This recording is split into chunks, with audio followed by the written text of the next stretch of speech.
யோவான் நற்செய்தி 3ஆம் அதிகாரம். பரிசேயர் ஒருவர் இருந்தார். அவர் பெயர் நிக்கதேம். அவர் யூத தலைவர்களுள் ஒருவர். அவர் ஓர் இரவில் இயேசுவிடம் வந்து, ரபி, நீர் கடவுளிடமிருந்து வந்த போதகர் என்பதை நாங்கள் அறிவோம். கடவுள் தம்மோடு இருந்தாலன்றி நீர் செய்யும் இவ்வரும் அடையாளங்களை யாரும் செய்ய இயலாது என்றார். இயேசு அவரை பார்த்து, மறுபடியும் பிறந்தாலன்றி எவரும் இறையாட்சியை காண இயலாது என மிக உறுதியாக உமக்குச் சொல்லுகிறேன் என்றார். நிக்கதேம் அவரை நோக்கி, வயதான பின் ஒருவர் எப்படி பிறக்க முடியும்? அவர் மீண்டும் தாயின் வயிற்றில் புகுந்து பிறக்க முடியுமா என்று கேட்டார். இயேசு அவரை பார்த்து, ஒருவர் தண்ணீராலும் தூய ஆவியாலும் பிறந்தாலன்றி இறையாட்சிக்கு உட்பட இயலாது என்று மிக உறுதியாக உமக்கு சொல்கிறேன். மனிதரால் பிறப்பவர் மனித இயல்பை உடையவர், தூய ஆவியால் பிறப்பவர் தூய ஆவியின் இயல்பை உடையவர். நீங்கள் மறுபடியும் பிறக்க வேண்டும் என்று நான் உமக்கு கூறியது பற்றி நீர் வியப்படைய வேண்டாம். காற்று விரும்பிய திசையில் வீசுகிறது, அதன் ஓசை உமக்கு கேட்கிறது, ஆனால் அது எங்கிருந்து வருகிறது என்றும் எங்கு செல்கிறது என்றும் உமக்கு தெரியாது. தூய ஆவியால் பிறந்த அனைவருக்கும் இது பொருந்தும் என்றார். நிக்கதேம் அவரை பார்த்து, இது எப்படி நிகழ முடியும் என்று கேட்டார். அதற்கு இயேசு கூறியது, நீர் இஸ்ரவேல் மக்களிடையே போதகராயிருந்தும் உமக்கு இது தெரியவில்லையே. எங்களுக்கு தெரிந்ததை பற்றியே பேசுகிறோம், நாங்கள் கண்டதை பற்றியே சான்று பகர்கிறோம்.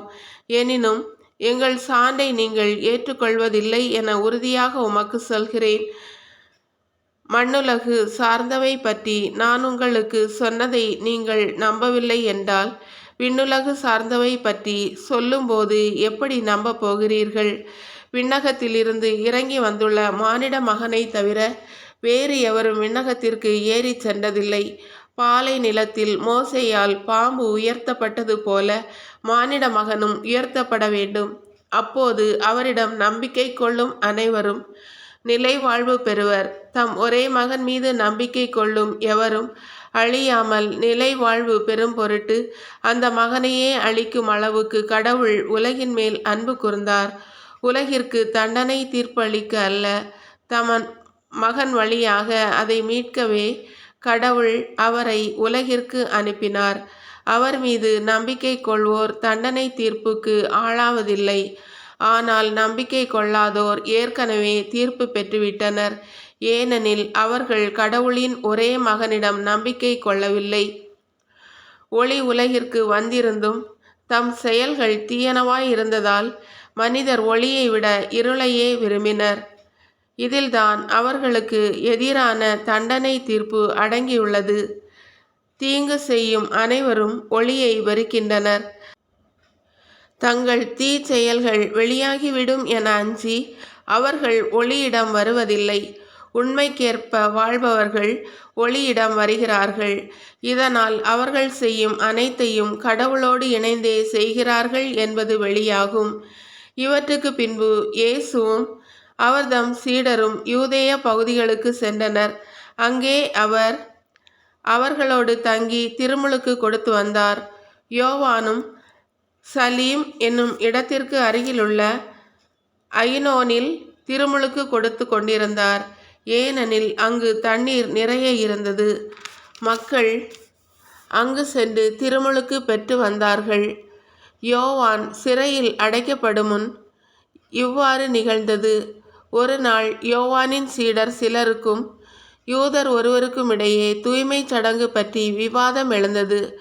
அவர்கள் யோவானிடம் போய், ரபி, யோர்தான் ஆற்றின் அக்கரை பகுதியில் உம்மோடு ஒருவர் இருந்தாரே, நீரும் அவரை குறித்து சான்று பகர்ந்தீரே, இப்போது அவரும் திருமுழுக்கு கொடுக்கிறார், எல்லோரும் அவரிடம் செல்கின்றனர் என்றார்கள்.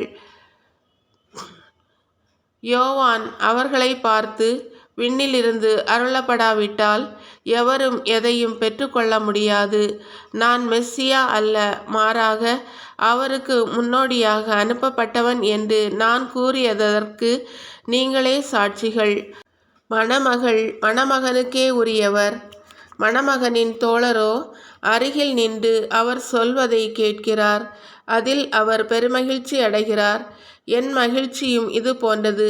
இம்மகிழ்ச்சி என்னுள் நிறைந்துள்ளது.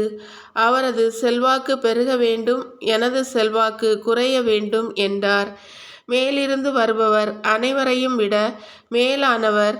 மண்ணுலகிலிருந்து உண்டானவர், மண்ணுலகை சேர்ந்தவர். மண்ணுலகு சார்ந்தவை பற்றியே அவர் பேசுகிறார். விண்ணுலகிலிருந்து வருபவர் அனைவருக்கும் மேலானவர். தாம் கண்டதையும் கேட்டதையும் பற்றியே அவர் சான்று பகர்கின்றார். எனினும் அவர் தரும் சான்றை எவரும் ஏற்றுக்கொள்வதில்லை.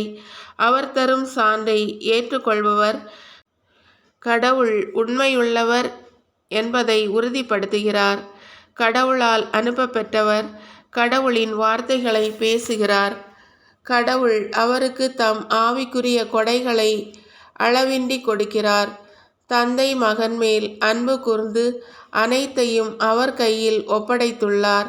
மகனிடம் நம்பிக்கை கொள்வோர் நிலைவாழ்வை பெறுவர். நம்பிக்கை கொள்ளாதோர் வாழ்வை காண மாட்டார். மாறாக கடவுளின் சினம் அவர்கள் மேல் வந்து சேரும்.